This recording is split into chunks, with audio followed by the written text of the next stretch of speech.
সংস্কার কাজের জন্য প্রায় ৩ মাস বিচারিক কার্যক্রম বন্ধ থাকার পর সোমবার প্রধান বিচারপতির এজলাসে পুনরায় কার্যক্রম শুরু হয়েছে।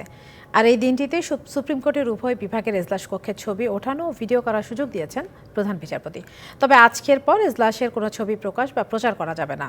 সেটা কেউ করলে আদালত অবমাননায় অভিযুক্ত হবেন। গেল ২১শে মার্চ বিচার কাজ চলার সময় আপিল বিভাগের এক বিচারকের আসনে ছাদ থেকে পানি গড়িয়ে পড়ায় বিচার কাজ বন্ধ থাকে ১৭ মিনিট। এরপর শুরু হয় সংস্কার কাজ। প্রায় ৩ মাস পর নতুন সাজে সজ্জিত হয়ে ওই এজলাসের কার্যক্রমের শুরুতে সুপ্রিম কোর্টের উভয় বিভাগের বিচারপতিদের সমন্বয়ে বিশেষ অধিবেশন বসান প্রধান বিচারপতি। আজকের দিনটি কেবল আপিল বিভাগ নয়, সম্পূর্ণ সুপ্রিম কোর্ট এমনকি বাংলাদেশের বিচার বিভাগের জন্য একটি বিশেষ দিন। এমনিতে সুপ্রিম কোর্টের আপিল ও হাইকোর্ট বিভাগ সহ সব আদালত কক্ষের ছবি ওঠানো নিষিদ্ধ।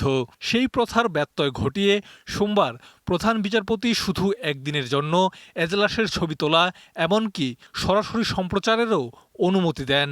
আমরা কেবল আজকের অধিবেশনের স্থির চিত্র এবং ভিডিও চিত্র ধারণের অনুমতি আপনাদেরকে দিয়েছি। এ সময় প্রধান বিচারপতি ওবায়দুল হাসান তুলে ধরেন বিচার বিভাগের নানা সাফল্য। আমাদের বিচার বিভাগের ইতিহাসে তথা বাংলাদেশের ইতিহাসে অসংখ্য কালজয়ী ঘটনার সাক্ষী হয়ে আছে। এগুলোর মধ্যে বঙ্গবন্ধু হত্যার চূড়ান্ত বিচার সবচাইতে গর্বে। এছাড়া ৭১-এর ঘাতক যুদ্ধাপরাধীদের চূড়ান্ত বিচার করেছে আপিল বিভাগই। অধস্তন আদালতের নানা সীমাবদ্ধতার কথা তুলে ধরে সমাধানে প্রধানমন্ত্রীর হস্তক্ষেপ চান প্রধান বিচারপতি। বেশিরভাগ আদালতই বিচার প্রক্রিয়া পরিচালনায় বিচারক, আইনজীবী, আদালতের কর্মকর্তা কর্মচারী ও বিচার প্রার্থীরা অস্বস্তিতে ভুগছেন।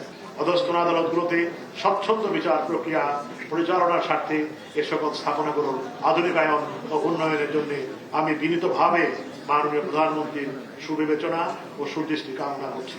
সোমবার এই অধিবেশনে সাবেক ৫ জন প্রধান বিচারপতি, অ্যাটর্নি জেনারেল, সুপ্রিম কোর্ট বারের সভাপতি সহ সব বিচারপতিরা অংশ নেন। মাহমুদ হোসেন এবং বিচারপতি মোহাম্মদ আব্দুল্লাহ জাবির। Nabil Jahangir, DBC news, Dhaka.